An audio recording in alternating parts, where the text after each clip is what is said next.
tópico lá da nossa disciplina, que não é essencialmente matemática financeira, mas a gente precisa fazer um alinhamento rápido, né, sobre isso. Eu pedi que vocês fizessem acesso, uma leitura sobre o material, e se tivesse algum problema, né, vocês pesquisassem em fontes abertas sobre porcentagem, taxas equivalentes. Se tivesse algum problema, trouxesse hoje. Alguém tem alguma dúvida? Acho que o William está com a mão levantada. Diga lá, William.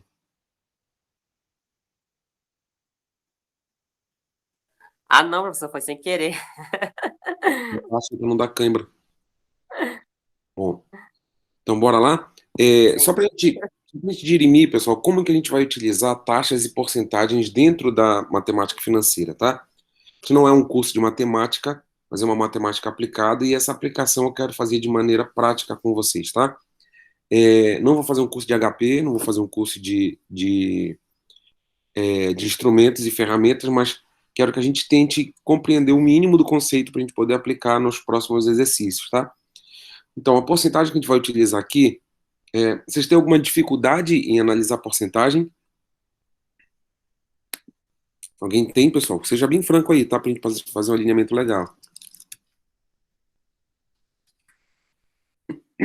Faz tempo que eu não mexo com porcentagem, professor. Cara, tu mexe com porcentagem todo dia, eu tenho certeza. Quer ver? Eu tenho um pouco também, professor. Dificuldade? Peraí que eu vou achar aqui Mas no... não é, eu não acho algo muito difícil, né? Porque Uhum. eu acho que se eu ver, estudar, eu vou lembrar rapidinho. Sim, show de bola.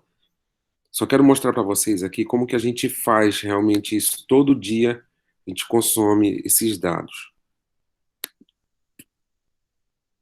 Só colocar aqui na posição certinho para vocês.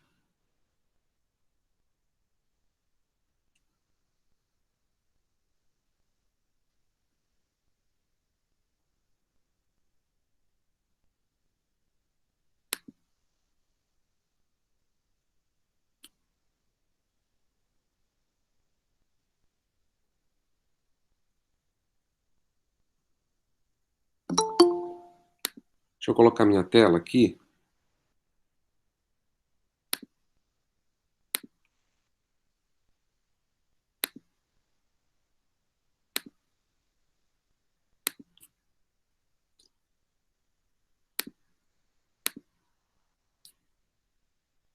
Beleza, já estão vendo a minha tela aí?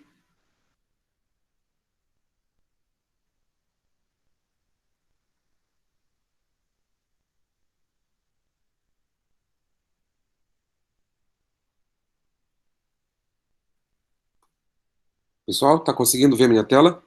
Sim, professor. Legal. Olha, pessoal, a gente vê e consome todo dia. Desculpa tocar nesse assunto, tá? Eu não quero ficar replicando medo nem nada, mas é uma coisa que a gente está consumindo todo dia. Alguns consomem mais do que outros, mas essas informações sobre dados estatísticos da pandemia do coronavírus. Todo dia isso está na nossa. Você liga a televisão, tá isso. Se liga o rádio, estão falando disso. A gente está nesse formato telepresencial por conta disso. Então é uma coisa que a gente também não pode deixar assim como um segundo plano, sendo que ele é muito evidente na nossa vida. Então, quando a gente vai falar de porcentagem, e a gente consome dados do coronavírus o tempo todo, por isso que eu disse para o William, faz tempo que eu não mexo com isso. Não, todo dia a gente fala sobre isso. A gente pode não analisar estatisticamente os números da pandemia, mas o tempo todo está ouvindo falar sobre isso. E aqui eu quero mostrar para vocês rapidinho.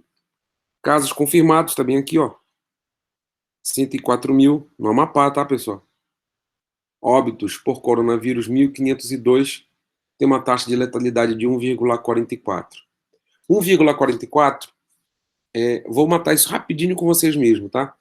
1,44 é o termo percentual, é a porcentagem, chama também de termo relativo. O que é o termo relativo? A gente pega 1,44% de alguma coisa. Nunca existe 1,44% de maneira absoluta. Deixa eu ver se tem alguém querendo entrar. Tem. Então, a gente nunca trabalha com esse termo percentual de maneira absoluta, ele não existe sozinho.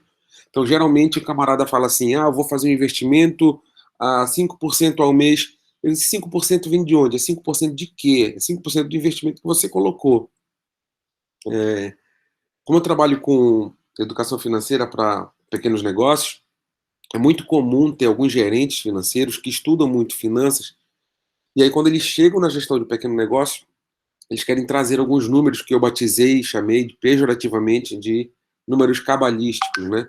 São aqueles números 80-20, né? Com 80% do teu negócio, com 20% do teu esforço, né? E sim, 80% do teu dos 100% do teu estoque, 20% são da tua curva ABC e 80% são mais parados.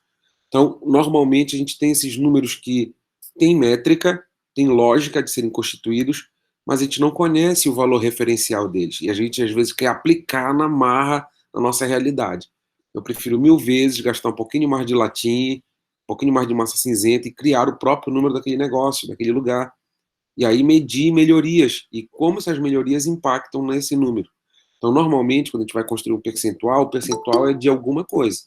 Ele não é um termo sozinho, ontológico, né? Per si. Ele é um número que tem referência com alguma coisa. Então, quando a gente fala letalidade de 1,44%, talvez esse número seja muito fácil para algumas pessoas, mas nem tão fácil para outras.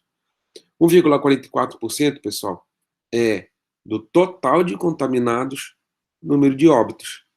Então, dos 100% dos contaminados, eu tenho 1,44% de óbitos. Ou seja, de um total, e aí esse total pode variar em volume, em tamanho, em frequência, mas esse total, quando eu congelo esse total para tirar uma porcentagem dele, eu falo de uma parte desse total em relação ao todo, tá? Então, nesse caso aqui do coronavírus, calculem para mim essa porcentagem. Como é que vocês chegariam? Falem para mim. Como vocês chegariam nesse número?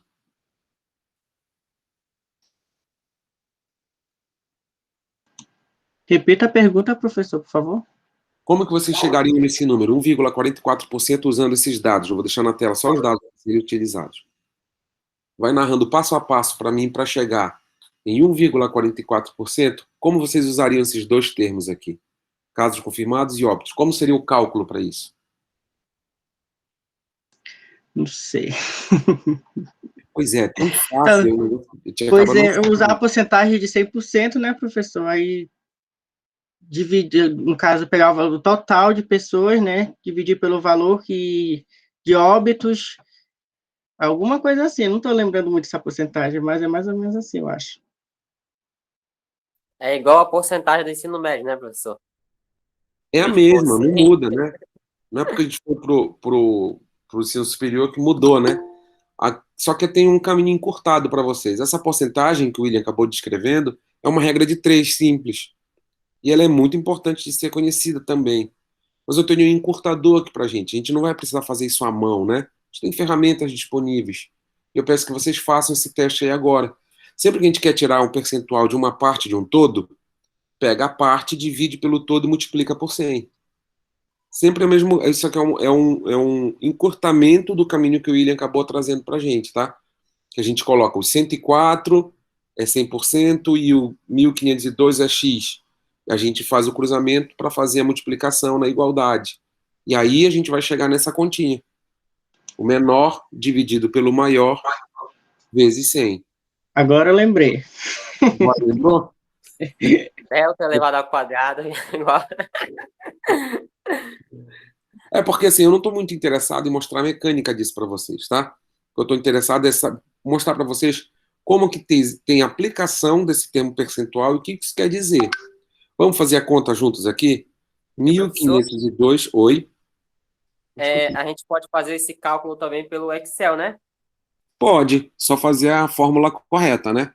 E a fórmula é justamente essa aqui que eu estou fazendo para vocês agora, tá? No Excel a gente tem a vantagem de não precisar multiplicar por 100, né? A gente simplesmente coloca lá a anotação. Deixa eu colocar um Excel aqui na cara de vocês rapidinho, para mostrar como ficaria o uso dessa ferramenta. É porque eu mexo muito com Excel, aí eu trabalho com Excel também. Eu vou colocar cálculo, uma calculadora também. Deixa eu procurar minha calculadora aqui. Aqui. Vamos fazer direto pela calculadora primeiro, tá? Vou ver se eu consigo colocar os dois na tela.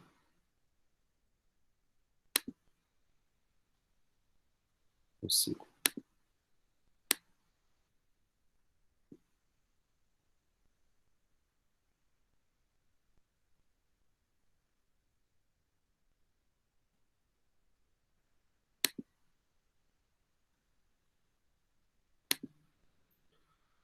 Tá aqui, ó, fazer a continha com vocês. Tá aqui. Tá todo mundo vendo a calculadora e a tela aí pra mim? Todo mundo certinho? Tô vendo. Beleza, show de bola. Então tá aqui. Como é que eu vou fazer essa conta aqui? De maneira prática, tá? 1502. 1502 é o número que tá aqui, ó. Número de casos, só afastar aqui um pouquinho. Número de óbitos confirmados, 1502. Dividido, é uma parte do total agora. Por que eu quero saber a taxa de letalidade? Quantas pessoas dentre os infectados que morrem, né? Ou então que morreram. É uma medição pretérita, né? Como dizia um colega meu, para trás-mente. É uma medição para trás-mente aí. Então eu estou olhando para uma coisa que já ocorreu, tá? 1.502 pessoas faleceram de Covid e o número de casos confirmados. Então vamos lá. Parte 1.502 dividido pelo todo 104. 1.109 pessoas. 104.109 pessoas. E deu isso daqui, ó. 0, um número grandão, cara. Eu multiplico ele por 100 para fazer o arredondamento das duas casas decimais. Aí eu tenho a taxa de referência agora. Arredondamento matemático 1,44. Então, a taxa de 1,44. O que isso quer me dizer? Que do total... Aí, vamos lá. Eu estudando o para trás-mente, né? Vamos fazer uma projeção. Vamos jogar isso para frente. Então, de 100 infectados, 1,44 tem a chance de falecer com média estatística medida. A gente chama isso também de risco real, tá? E não de risco percebido. Às vezes o risco real ele é muito maior, ou então muito menor que o risco percebido. A gente tem muito mais medo, por exemplo, de alguém morra de Covid do que de fato a gente conhecendo esse número. Se a gente conhece esse número, a taxa de sobrevivência, quanto é então, pessoal? 1,44 menos 100. Então a taxa de recuperação é 98,56%. Ela é muito alta, a chance de morrer de Covid é baixa. Quando a gente olha para o termo absoluto, 1.500 mortes, poxa, muita gente já faleceu de Covid. Concordo. Mas a taxa de recuperação ela é muito maior que a taxa de letalidade. Se a gente tivesse uma paridade ali, por exemplo, 50% de taxa de letalidade para 50% de chance de recuperar da Covid, aí sim seria um jogo de moeda, né? Seria jogar a moeda pro alto e falar, bom, peguei Covid, agora jogo a moeda pro alto, será que eu vou morrer, será que eu vou viver? É diferente. A gente está vendo aí que tem uma taxa de recuperação muito mais alta que a taxa de letalidade. A taxa de recuperação 98,56%. Por que 56%? Vamos já falar de arredondamento matemático aqui na segunda casa, tá? Se a terceira casa que eu vou abandonar a escrita, eu vou fazer o arredondamento matemático na segunda casa, então da terceira para frente. Se essa terceira é acima de 5, eu já arredondo isso daqui para cima. Já arredondo a casa que eu vou escrever para cima. Então fica 98,56%, tá? Essa é a minha taxa. Tanto é que somando 98,56 com 1,44 eu tenho 100%. É o meu total. O que eu tenho nesse total? Duas avaliações. Ou morre ou vive. Aqui eu não tenho uma avaliação de sequela, aqui eu não tenho uma avaliação de quantos entubaram, né? Aqui eu não tenho uma avaliação de quantos tomaram hidroxicloroquina, ou de quantos não tomaram, de quantos fizeram protocolo, não tenho nada disso. Só tenho aqui os que morreram e os que não morreram, né? Por quê? Só está escrito ali os que morreram, né? Os que não morreram é a diferença dos 104.109 pessoas por 1.502 pessoas que faleceram. Então, nessa continha eu já tenho esses dois grupos para avaliar. Então, mais uma vez, viram como faz a conta? Ficou alguma dúvida nessa continha, pessoal? Não. Algum colega ficou com dúvida? Pode falar agora, pessoal. Não, professor. Não, vou repetir só para fixar, tá? Então, eu peguei óbitos confirmados e casos confirmados. Qual é a porcentagem de óbitos dentro do caso confirmado? Eu divido o menor pelo maior e multiplico por 100 para ficar uma taxa já corrigida pela porcentagem. Então, 1.502 dividido por 104.109 pessoas. Botei esse valor aqui. Esse já é um número, tá? Eu só multiplico por 100 para fazer a notação percentual. Vou correr a vírgula duas casas para a direita, né? Então, eu vou multiplicar por 100. Só para fazer a notação percentual. 1,44% no arredondamento. Aqui, ó. Vou ficar com a segunda casa. olho para a terceira, para onde eu vou abandonar, a terceira é menor que 5, então já deixo ela permanente, eu não arredondo para baixo, tá? No caso, eu já deixo o 4 mesmo lá. Só mudo isso daqui quando aqui para o lado tenho maior do que 5, tá? Quando eu tenho 5, tem toda uma avaliação da quarta casa, se houver quarta casa, se não houver quarta casa, eu arredondo para cima. São regrinhas aí que a gente pode ajustar. E que o Excel já mata isso pra gente também, tá? A gente nem se preocupa com arredondamento. A gente precisa escrever quantas casas decimais a gente quer colocar no Excel. Então, tá aqui. 1,44 é 1.502 dividido por 104.109. Fechou?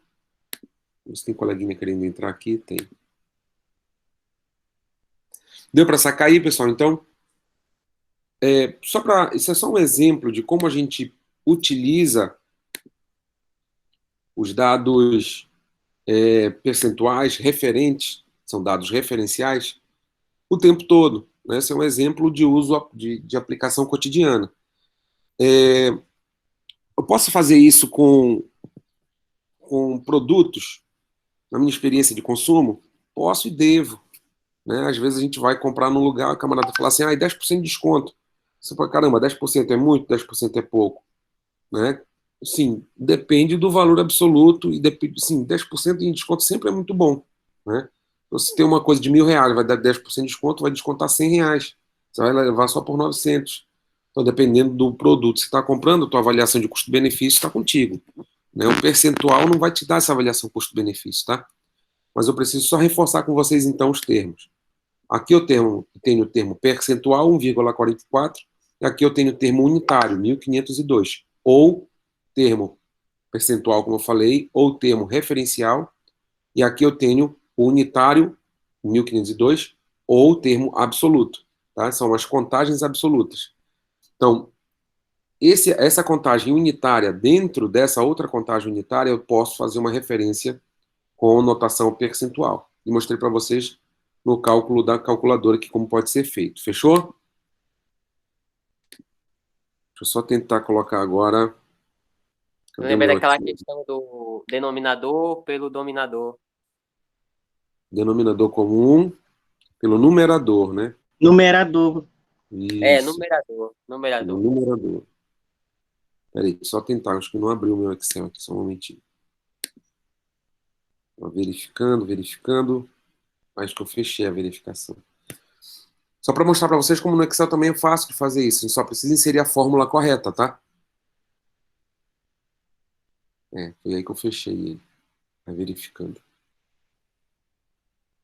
Vou usar os mesmos termos, tá? Vou colocar para vocês a letalidade, o número de óbitos e casos confirmados e mostrar para vocês a letalidade, tá?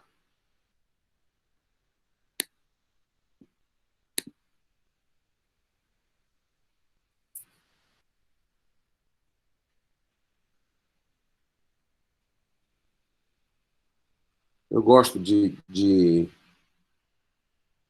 vez em quando passar por aqui, pessoal de estatística. Quem aqui da disciplina faz estatística aplicada também? Comigo esse semestre? Ninguém? Eu. Professor. Pois Eu é, faço. a gente também vai usar esse canal aqui. Eu vou colocar o link para vocês lá. Porque é o seguinte, a gente também não pode se deixar manipular por muitas informações falsas, tá? E, de fato, tem muita informação falsa rolando. E esse canal aí pode servir para a gente tirar algumas dúvidas. Vou colocar o link para vocês lá, tá? O link que eu coloquei é o link do Coronavírus Amapá. Não sei se você já tinha navegado por esse link, por esse portal. portal.corona.ap.gov.br. Então, às vezes, a gente vai chegando em umas conclusões que falta esse tipo de análise que eu estou propondo para vocês, tá? Cheio de gráfico, tá muito legal, pessoal, de estatística. Mas a gente já pode usar também agora ele aqui para matemática financeira para falar sobre os percentuais. Vamos, filho. O computador tá chiando aqui, de tanta força que ele tá fazendo para abrir o Excel. Uma desvantagem, tá? O Excel é pesado. Então, quando você coloca muita fórmula, coloca muitas células, ele acaba ficando mais pesado que o normal. Só não estranhe, tá? Eu estava fazendo eventos em outra instituição, por isso que tá cheio de fotinha aí na minha tela.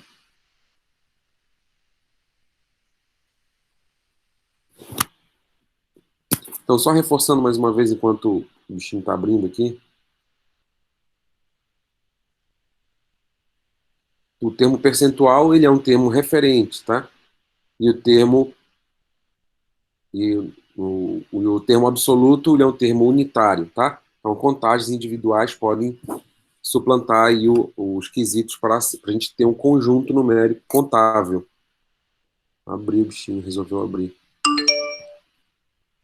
Enquanto que a taxa referencial, porcentagem, eu preciso de dois termos referentes. Eu preciso de dois termos absolutos para poder fazer o termo referente. Quais são os termos absolutos nesse caso aí? Casos totais confirmados e número de óbitos confirmados.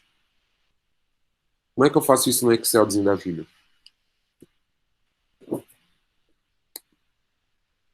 Tá bem pequenininho, mas vou aumentar aqui, não se preocupe não. Então, eu tenho lá, quantos são? 104, 109.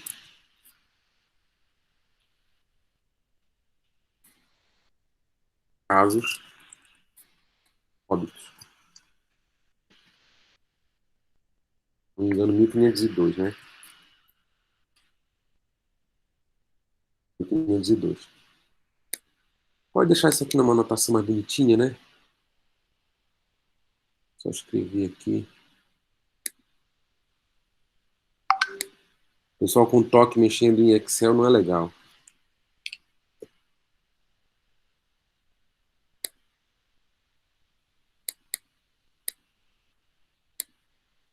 Bom, tá ali. 104.109 pessoas, óbitos, 104. Vamos colocar aqui também não óbitos, né? Porque não tem somente uma série de classificações aqui, tá? Só que são as pessoas que não morreram, né? Isso aqui já é uma referência igual a este, número total de casos, menos os que morreram. Os não óbitos, beleza. Agora eu já consigo calcular aqui, como é que eu faço essa fórmula aqui? Olha, eu coloco o igualzinho. Eu não falei para vocês que era o menor dividido pelo maior? Pronto. Já tenho a porcentagem. Mesma coisa aqui. Igual menor dividido pelo maior. Pronto. Aqui, como eu tenho ele dividido por ele mesmo, vai dar 100%, né? Este dividido por este, que é 1. Vamos colocar em notação percentual aqui? Escrevemos em porcentagem. Pronto. Colocar duas casas decimais, a gente está acostumado a ver. Pronto. Olha lá. Se eu somo esses dois bem aqui, vamos lá. Igual a este mais este. Pronto, 100%. Só para fazer a checagem. Então, viu como no Excel eu preciso fazer a fórmula. Como é que eu faço a fórmula? Como a gente acabou de fazer na calculadora. O menor dividido pelo maior. E aqui, no caso, o percentual não preciso multiplicar por 100. Quando eu clico aqui no Excel, percentual, ele já multiplica por 100. Ele me dá uma notação percentual. A notação percentual desloca a vírgula duas casas para a direita. Se eu tirar essa notação decimal daqui, essa percentual, na verdade eu coloquei, só fiz tirar as vírgulas, né? Aí ficaria aquele 0,0144 que a gente verificou lá, 2, 7, não sei o quê, né? Então, notação percentual, normalmente a gente usa duas casas decimais, tá?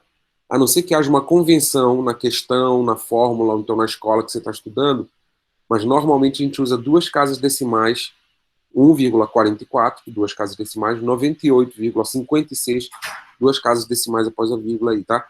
Então, duas casas decimais normalmente é a convenção para a notação do termo percentual. Fechou? Deu para ver aí o William como trabalha também com Excel? Facinho?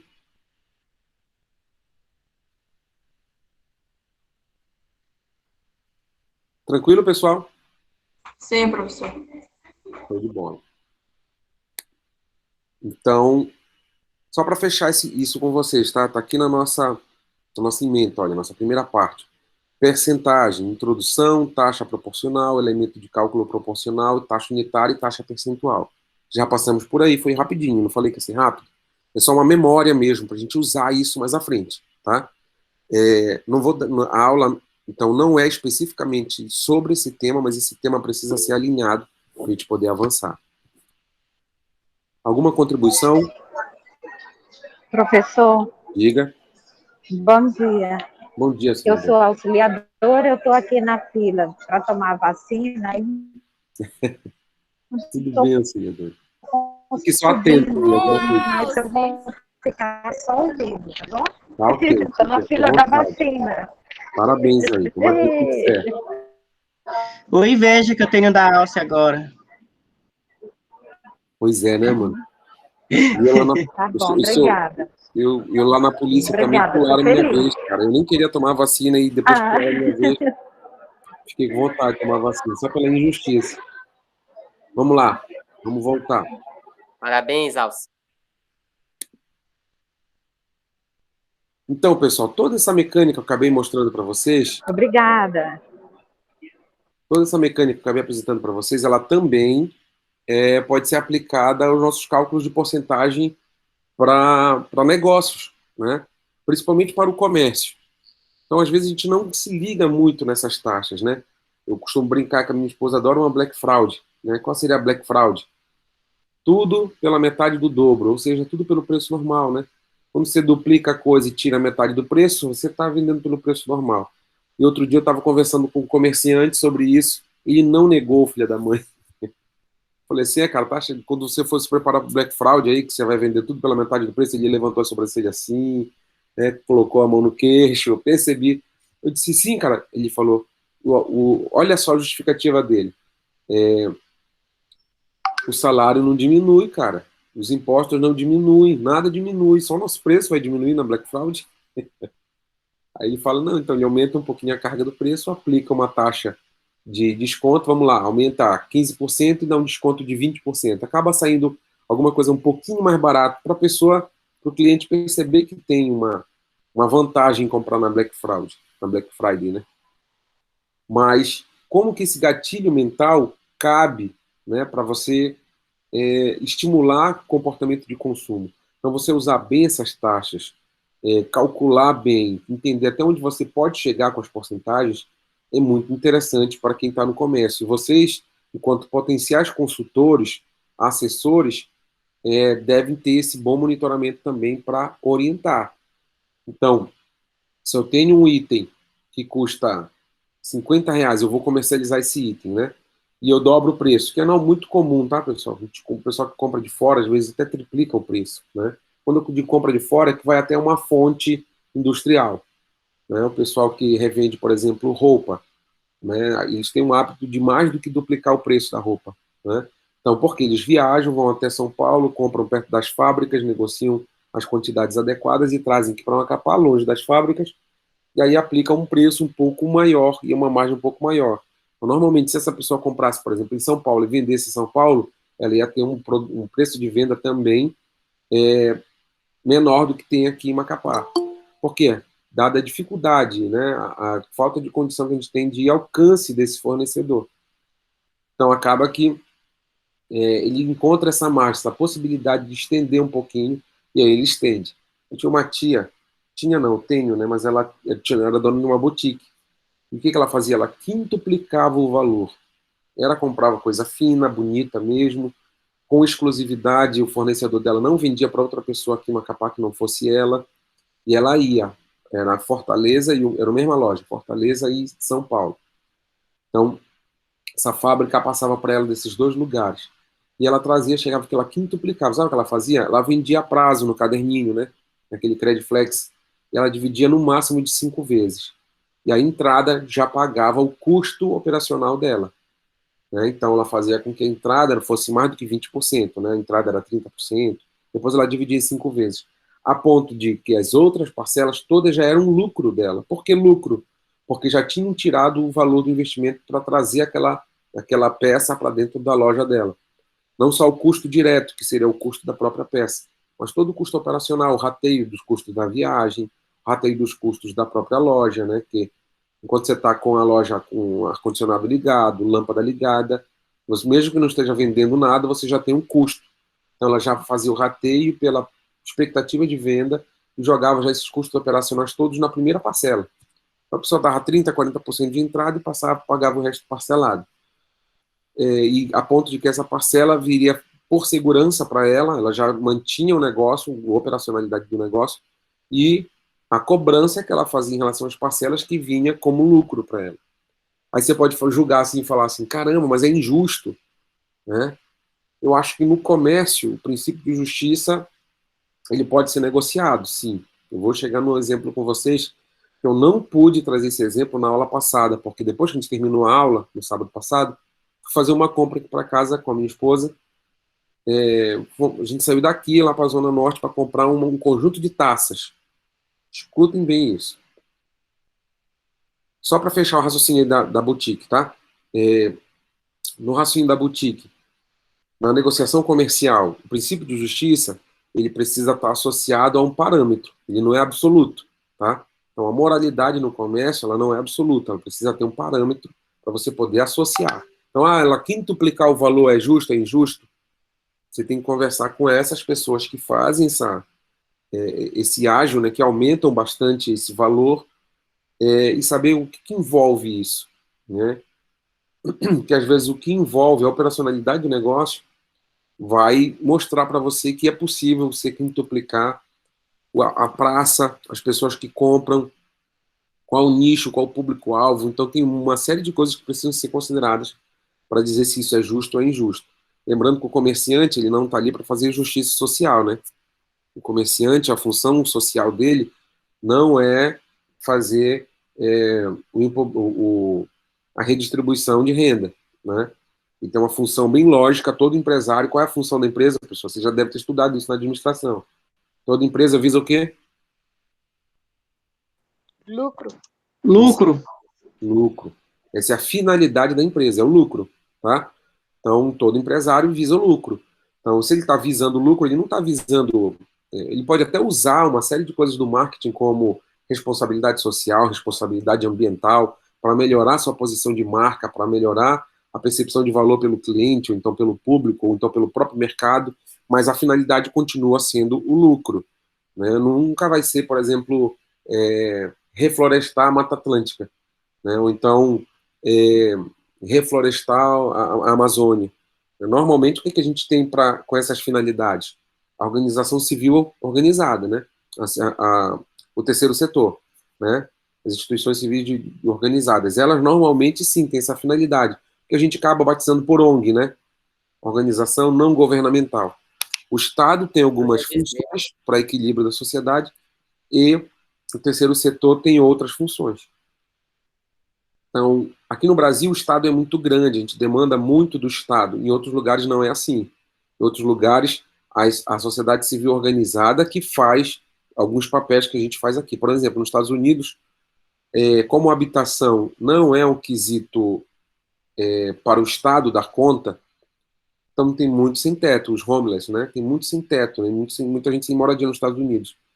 E como o Estado não tem isso como uma política pública, como não é uma função do Estado, quem age em socorro a essa condição é a sociedade civil organizada, as igrejas, as ONGs, né, as correntes humanitárias, elas que organizam para dar alimento para as pessoas, para dar algum tipo de abrigo, né? Tem aqueles albergues lá que são privados, mantidos por fundos privados, né, que recebem doações, donativos, e que vão tendo condições de atender o público sem teto.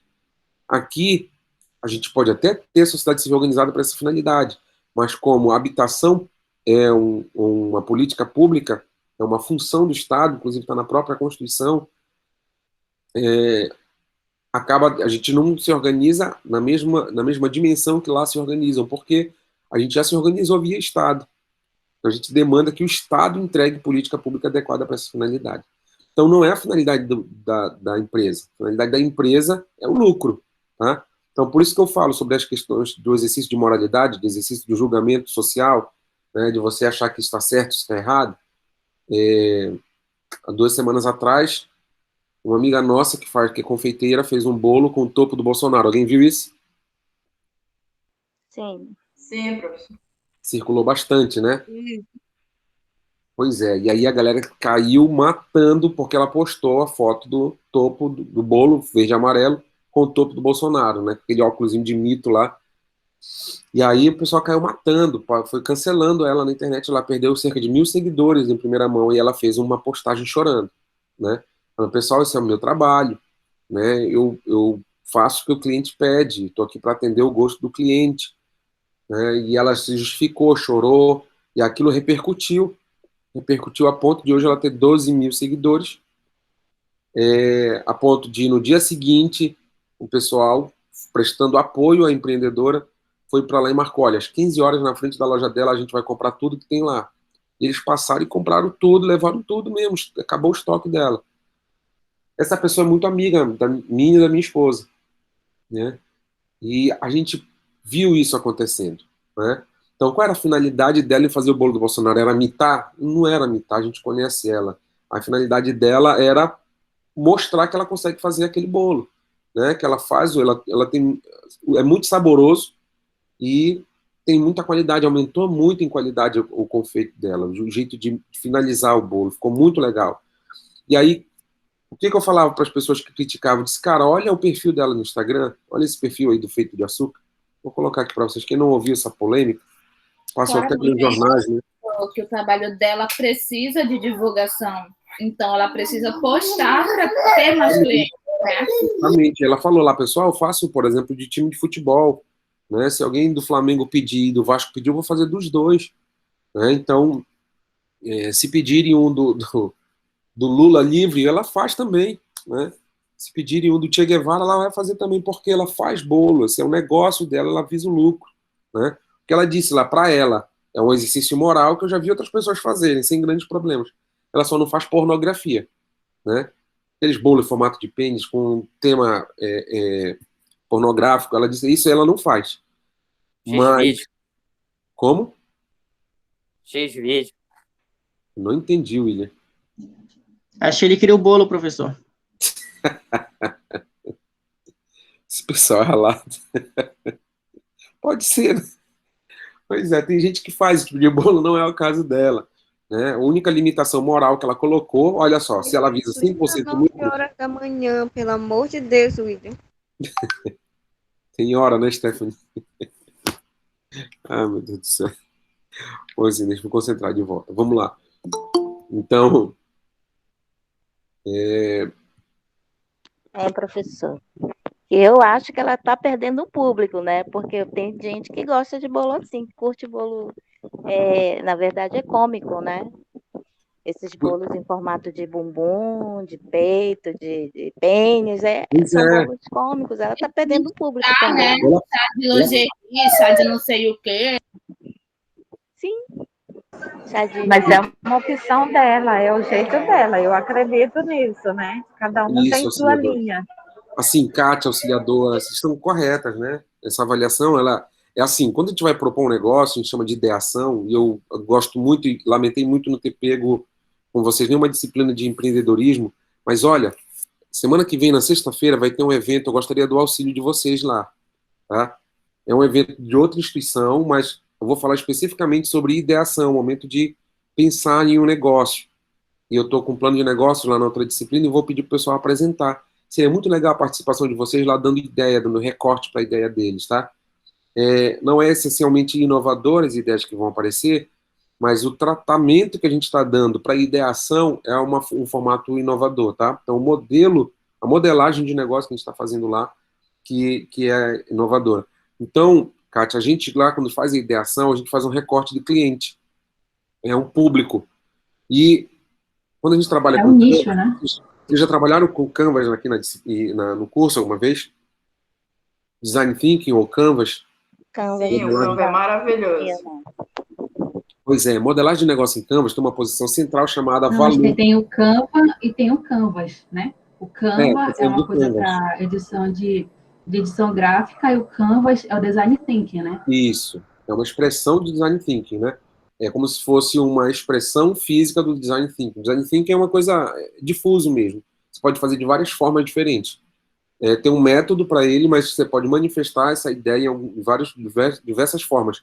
Mas o Canvas, a modelagem de negócio em Canvas, é justamente quando você coloca materializado Design Thinking. E tem uma posição no Canvas bem centralizada chamada valor. E é ali que está essa limitação, viu, Kátia?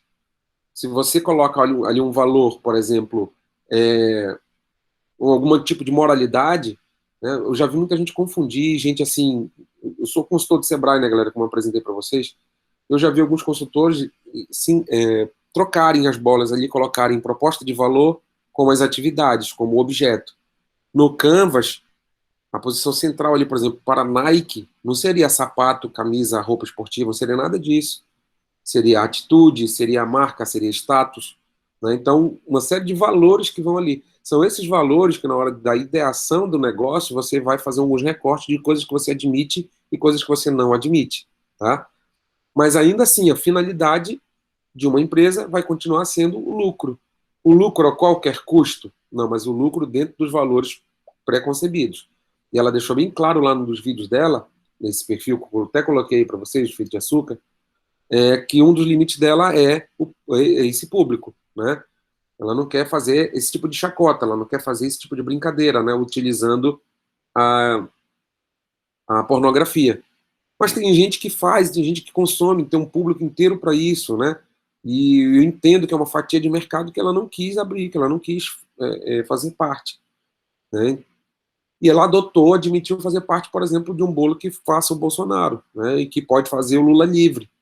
Né? Então ela adotou essa finalidade, esse limite valorativo para ela. Então, tudo isso pode acontecer, e quando acontece, a gente precisa entender qual é a margem que isso está envolvendo. Né? Por exemplo, a finalidade dela é alcançar o lucro. A qualquer custo? Não, mas ela admite determinados limites. Então, eu vou alcançar o lucro a qualquer custo, lá minha tia que multiplica 5 vezes o valor do produto que ela compra, está certo, está errado, são moralidades diferentes. Né? Dentro da ideação do negócio, quando você vai conceber o teu cliente, a tua persona, o público-alvo, você pode fazer um recorte bem específico e trabalhar dentro desse recorte com uma estratégia adequada para atingir aquele público. Quando você faz isso, você está sendo honesto e coerente. Você está sendo coerente com você, com o que você propôs, e honesto com o seu público. Então, dentro desse esquema de pertencimento intraempresarial, né, de dentro da empresa, você opera os seus limites. Então, 5 vezes, 10 vezes o valor, né? Por exemplo, é muito legal negociar prestação de serviço. Eu adotei a seguinte técnica. Eu estou até com dificuldade, tem algumas coisas para fazer aqui em casa que eu estou com muita dificuldade de concluir. Por exemplo, chega um carpinteiro, o cara fala, tanto o valor. Disse, olha, eu vou falar para você uma coisa, eu não vou pôr preço no seu negócio, porém, eu estou achando injusto esse preço, pensando que você vai ficar 2 dias, se eu pagar isso aqui na diária, vai sair menos da metade do preço. Então, eu tenho um parâmetro para falar para esse cara, para negociar com ele, né? Eu pergunto para ele, tá aqui, isso é na empreita? Na empreita, quanto vai ser tanto? Quanto tempo vai levar? Ele fala. Aí, poxa, eu fico, caramba, será que não é melhor contratar então na diária? Se em 2 dias o cara faz isso daqui e está me cobrando 5 mil reais, né, para onde está indo esse resto desse dinheiro, essa margem toda que ele está aplicando? Né, se eu poderia gastar 20% do que ele está falando, em vez de gastar os 5 mil, gastar somente 1.000. Então, essas taxas de aplicação, pessoal, que a gente acabou estudando, né, fazendo o cálculo, usamos o Excel, verificamos como fazer o cálculo da porcentagem, utilizando o exemplo diário que a gente tem de bombardeamento dessa informação do coronavírus, como que a gente pode chegar nos termos percentuais. Então, pois é, né, Aylan, com o pedreiro, com o carpinteiro, né, difícil negociar. Mas a gente precisa construir um parâmetro, dentro desse parâmetro utilizar essa ferramenta, né, utilizar essa fórmula de conversão de um termo referencial para um termo absoluto. E aí você cria um argumento, que eu não posso chegar para o pedreiro e falar, olha, pedreiro, está caro tua mão de obra. Eu não vou bater massa, eu não vou levantar as fiadas de tijolo junto com ele, é ele quem vai fazer, né? Então ele sabe quanto custa. Eu parto desse princípio, mas eu falo, cara, mas se você vai levar 2 dias, por que você está cobrando como se fosse levar 10 dias, né? Então, é um parâmetro de comparação. A gente sai do percentual para o unitário, então do referencial para o absoluto, e se junta essas comparações para saber se faz sentido aquilo que está sendo proposto. Como eu ia contando, na semana passada, a gente foi comprar um conjunto de taças, né? Poxa, a gente já tinha procurado esse conjunto de taças, né? E não tinha achado. A gente ganhou um e queria completar com outro, né? Cara, e nada de achar, e ter que falar, tal lugar tem, vai lá ver. Eu fui lá ver, poxa, legal, era fumezinho, do jeito que a gente queria. E aí pedimos para a moça buscar no estoque, né? Conjunto 6 taças. Gravem bem isso, 6 taças. E aí ela foi em cima, foi embaixo. Aí, poxa, pessoal, não tem, infelizmente só tem o que está no mostruário. Então, vou levar o do mostruário. Tem desconto porque está na mostra, porque está na exposição? Ela disse, não tem desconto, porque esses itens não tem desconto. Tudo bem, organiza na caixa que a gente leva. Ela foi organizar na caixa e ela percebeu que tinha uma delas quebrada, chamou a gente e falou, poxa vida, olha, das 6 taças do conjunto, tem uma quebrada. Estava quebrada na ponta, assim, rachada. Aí eu disse, poxa, não tem problema, vamos negociar um desconto, eu não pago essa, eu pago as outras 5. E aí eu levo também, eu tenho interesse só nas 5. Ela foi para lá com o gerente e voltou com a seguinte proposta. Questão de prova, pessoal. A gente não faz prova, né? 10% de desconto. O item custava R$140. Rapidinho aí, de cabeça dá para fazer. R$140 menos 10%, quanto o gerente queria que eu pagasse? 136. Quanto? 136? 136 não. Não é 126. 136? Ah, é. 126, né? 126, é porque diminui 10. Isso. Aí eu olhei assim, vocês entenderam o cálculo, né, que o Márcio fez, né? 140 menos 10%. Qualquer dúvida é só a gente pegar nossa calculadora bem aqui. Vou colocar para vocês aí, a calculadora também, peraí. Eu tô entendendo o seu raciocínio, professor, que eu já trabalho em loja também. Pois é, justamente. já também. Eu ainda não terminou a conversa, tá? Isso é só o início do problema. Isso é só o início do problema. Vou colocar aqui menorzinho.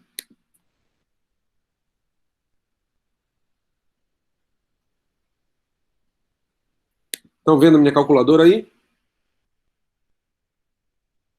Sim, professor. Beleza, então tá aqui, ó, R$140 menos 10%.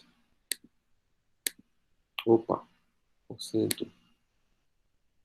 Vou zerar aqui. R$140 menos 10%. 126. Aí o cara falou, não, R$126 você leva. Aí falou para a moça, a vendedora.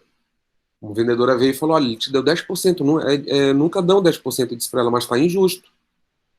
Eu estou levando 5 das 6. Vocês me deram 10% de desconto. Aí ela franziu a testa, ela não entendeu. Aí disse, então vai falar com o gerente, porque ele é irredutível. Ele já deu 10%, eu nunca dá desconto. Aí eu fui falar com o gerente. Cheguei lá no gerente e falei, olha, estou levando essa taça, 6 unidades, tem uma quebrada, eu não me interesso nesse item que está quebrado, eu quero levar as 5. Eu já dei 10%, respondeu assim.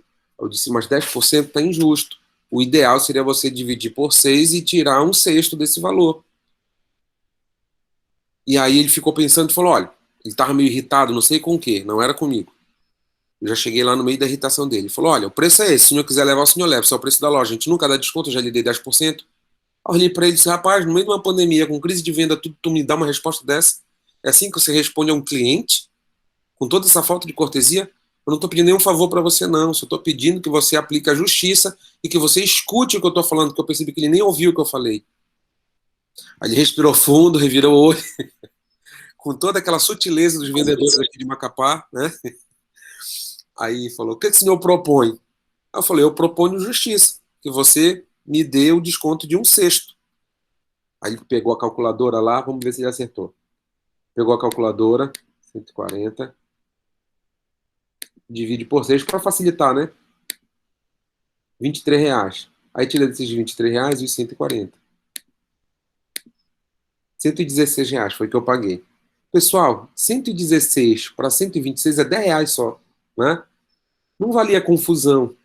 Mas lembra que eu acabei de falar, como a auxiliadora está ali na fila da vacina do corona, né? Eu lá pela Polícia Civil deveria ter tomado já a vacina. Só que eles esqueceram de pôr meu nome na lista, né? Eu nem queria tomar a vacina. E aí, quando pularam lá por princípio de injustiça, eu fiz uma maior confusão, cara, nessa delegacia. Falei com o delegado geral, falei com o pessoal do departamento, falei com tanta gente, disse, pessoal, tá errado isso. Os critérios que vocês estão utilizando é um, e na hora de colocar a lista, vocês aplicam outro critério. Então, estou satisfazendo todos os critérios, inclusive o da idade, e já tem gente mais nova do que eu sendo vacinado, tá errado. Então, fiz maior confusão por conta do princípio da injustiça. Mas onde que eu fui buscar o princípio da justiça para esse caso? No termo referencial e no termo absoluto. R$10 é pouquinha coisa, pessoal, não valia a pena esse estresse, R$10. Né? É, professor. Vale sim, professor, é dinheiro. Professor, você toca Isso não rola, não, até Não Tá caro, óleo também. É, professor, sabe o que foi a onda? Talvez o gerente não sabia o cálculo, essa Pois porcentagem. é, justamente, por foi o que isso. eu percebi. Eu tive que explicar para ele que ele tinha que tirar 1/6 do valor. Aí foi a hora que ele acertou o cálculo. Ele achou que 10% já era um bom desconto, entendeu? Lembra que eu falei para vocês mais cedo? 10% é um bom desconto, mas nem sempre. Esses 10% nesse caso, não é assim, isso não foi um desconto. Eu não comprei o item com desconto algum, então. Eu simplesmente paguei 5 taças. o senhor pagou o valor das 5 e não com desconto. Sim, sem desconto nenhum. Foi o que eu falei para ele. Eu não estou pedindo desconto, estou pedindo justiça. Né? Então, esses R$10 de diferença entre os 10% de desconto que ele me propôs e, de fato, tirar do cálculo uma taça, né? Era R$10 de diferença nos termos absolutos e cerca de 6% no termo referencial. Para mim, isso era um conceito de justiça que eu precisava aplicar. Se eu Mas viesse... aí, professor, Diga. o senhor aplicou esse método de produtos com quantidade, né? Agora, quando é um produto único só, quando você ganha 10%, já está no lucro já. Pois é, mas aí depende da avaria também. Qual é o tipo de avaria? Depende né? da avaria. Eu tenho uma irmã que só compra produto da avaria. Compra geladeira, por exemplo, que está arranhada no lado, na loja, né? Está no monstruário e está arranhada no lado. Ela quer aquela. Lá, com aquela avaria, ela negocia, e cai bastante o preço, cai às vezes mais do que 10%, tá? Ela já comprou uma geladeira com... Isso não rolou 30... comigo, É só não. o arranhão, né? Pois é. Eu não moro mais em Macapá, eu moro em Manaus agora. E aí eu tava precisando de uma geladeira, que eu me mudei daí pra cá. E aí eu fui no Carrefour e a geladeira era 5 mil e ela tava toda avariada. Aí eu falei pro vendedor, mas tem desconto porque ela tá na amostra, ela tá arranhada, não sei o que, e só tinha ela. Ele falou assim, não tem desconto. E é o Carrefour todo com desconto, menos a geladeira com desconto. Aí eu falei assim, eu virei pro meu marido e falei assim, eu não vou levar uma geladeira caríssima e toda arranhada. Negativo, bora escolher uma que tenha mais barato e que tenha no coisa. O vendedor não quis dar desconto, a geladeira tá lá até hoje. Pois é. Eu já percebi, tem comportamento... Olha, Carrefour, Pão de Açúcar, são redes que são elitizadas, não utilizadas. São elitizadas, né? Então não tem muita prática do desconto, eles não escutam muito quando você quer baixar preço. Porque, como ele é elitizado, classe média alta compra lá e não pede desconto. Isso não é uma prática da classe média alta, isso é uma prática da classe média baixa e da classe baixa. Né? Classe média alta e classe alta normalmente não pedem desconto. Né? Não tentam negociar, até querem desconto, né? Mas eles não ficam pedindo desconto, negociando desconto. Né? Eles simplesmente pagam o que precisam ser pago e vai para frente. Vocês não estão vendo a minha tela mais, né, pessoal? Eu tirei aqui. Tá, beleza. Então, só para ver como a gente pode aplicar esse conceito de porcentagem, em termos referenciais, em termos absolutos, aos negócios, tá? Seja enquanto fornecedor, vendedor, comerciante, ou enquanto cliente consumidor, né? Eu abri falando sobre a Black Friday para vocês, né? E como que a Black Friday também pode perverter esse uso percentual, né? Dobra de preço para dar 50% de desconto. Então a gente não tem esse princípio de justiça muito claro aí. Acaba sendo um grande movimento de aumento de preço sucessivo. Um preço que logo depois da Black Friday já não baixa mais para onde estava antes. Por exemplo, eu vendo item a R$100. aumentei para 120. Agora eu dou 20% de desconto. Ainda ganho um pouquinho mais, né, LC? Vamos lá, 120, 20% de desconto, eu vou ter R$ 24 de desconto, né? Então eu vou pagar 96, pago 96, que eu pagaria no preço normal 100, então tem um descontinho aí que não é 20%, né? É uma taxa referente, uma taxa equivalente. Então eu aumento para R$ 120, aumentei 20% e dei um desconto de 20%, que aí eu entro ainda na minha fatia de ganho, né? Que em vez de eu pagar 100, eu pago 96. Porém, quando acaba Black Friday, aquele preço não volta para 100, fica lá nos 120, porque você já conhece o preço de 120 sem desconto. Então, acaba que a Black Friday passa a ser um grande gatilho para ajuste anual de preço também, tá? Então a gente precisa entender essa mecânica, como ela funciona e como que a percentagem, apesar de ser bem simples, ela pode ser muito bem aplicada para o seu negócio, a seu favor, ao seu desfavor. Você precisa estar preparado para isso também. Fechado, povo? Sim, professor. Fechar. Eu vou replicar o link aqui, vou deixar já para a aula síncrona de vocês. Só replicar ele direitinho aqui. Para quem chegou depois, eu tenho o link aqui da apostila, tá? Para passar.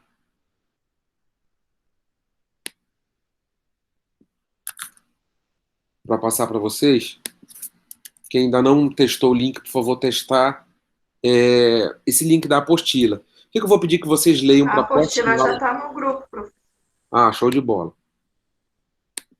Eu coloco o link lá com rastreio, tudo bonito para saber quem clicou no link, vocês colocam a apostila lá, eu perco o rastro. É essa apostila aqui, tá? Só mostrar para vocês a careta dela aqui, como diz lá no, estado, no Rio de Janeiro, os cornos dela. Matemática financeira da professora Renata de Moura Issa Viana. Tá? Vamos utilizar essa apostila para fazer o alinhamento conceitual que eu falei para vocês. Vamos utilizar somente a unidade 1 dela.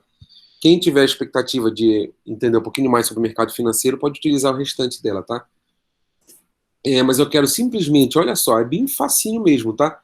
Que vocês leiam o item 1.1 na nossa aula, tá? Eu vou abrir um canal de atividade para vocês postarem para a gente, tá? Vou ver se eu consigo fazer isso dentro do SIGA ou se eu coloco um link para vocês publicarem dentro desse link, tá? Mas não é resumo, é entendimento. Então, o que vocês entenderam sobre calendários e sobre o fluxo de caixa. Vocês vão ver que tem algumas coisinhas que são levemente diferentes do que normalmente a gente fala, tá? Do que comumente circula como fluxo de caixa e como calendário. E é esse alinhamento, esse ajuste que a gente precisa fazer para a próxima aula, tá? Porque a gente já vai começar falando, a gente vai discutir calendário e fluxo de caixa, mas eu já quero começar a conversar com vocês sobre as taxas de juros, tá? Porque eu quero já passar o trabalhinho que a gente combinou que ia fazer. Fechado? Ficou claro? Deixa eu escrever aqui. Ler. Item 1.1. A apostila.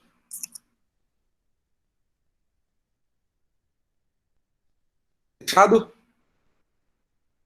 Então tá, pessoal. Ok, professor. Foi um prazer estar com vocês. Foi bom brincar com vocês. A dor do parto é grande, mas vamos partir.